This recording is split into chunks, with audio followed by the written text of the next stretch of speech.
Okay, in this video, we're going to look at how to record a screen video on QuickTime, which is a native video creation software to your MacBook. So if you're on your MacBook, I would recommend using QuickTime to create a video.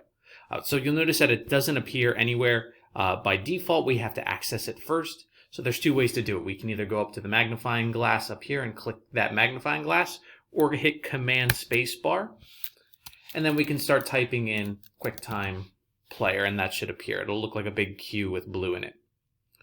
We're going to click that button, and you'll notice that the QuickTime icon then appears down here in your dock. To click on it, you can't just click on it automatically. You have to do a right click, which in Mac is Control, hold the Control button down, and then click, and it'll give you a bunch of options. So I've had a bunch of students use QuickTime, that's why their files are appearing here. And then it gives me three main options to either do a movie, an audio, or a screen recording. A movie recording will work like a screen recording, except it'll take your video as well, so it'll access your camera. And you can do, if you wanted to do almost like an introduction video with your face on it, you can do movie recordings.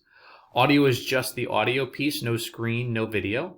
And a screen recording is what we're trying to do if you wanted to record, let's say, you narrating over a PowerPoint. You can do that here. So we click New Screen Recording. And you'll see if they ask for a microphone usage, you would just allow it.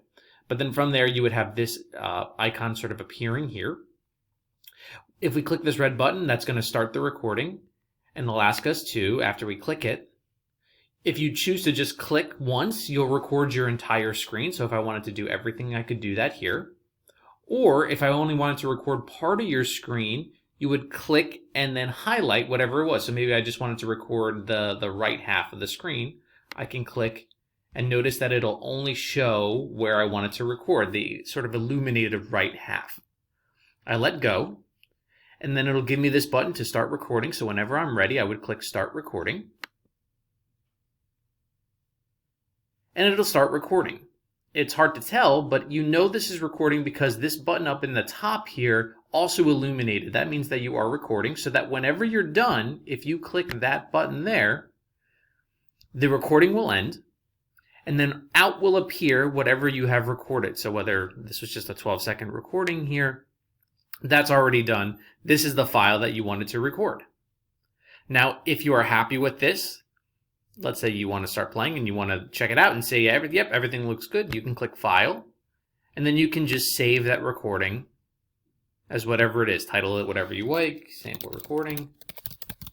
And then you can choose to save it anywhere on your computer. I tend to save it on the desktop because this is usually just one place that you'll go. Maybe then you'll post it to Edpuzzle or onto your classroom page or onto your Google site, wherever you choose to do it, or onto your Canvas page in the future. Wherever you'd like to do it, you can do it there. Or let's say you're not happy with this, then you just X out. It'll still ask you to save just in case you want to make sure, so you still have a second chance. Otherwise, you can just delete it from here, and the recording is gone. And then you would just start back over. You would again Control click on QuickTime, go to screen recording, and start over from there. Like I said, this is probably just the first step for you. After that, it would then depend upon how your class is organized. Maybe you upload it to Edpuzzle.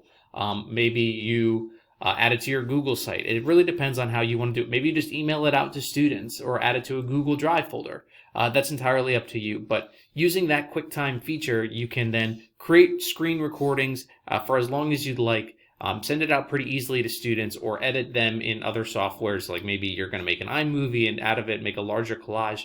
You can use QuickTime to do that as well, because it creates a really friendly MP4 file. So that's all I have for QuickTime. If you have any questions, don't hesitate to send me an email, tech@ndapa.org.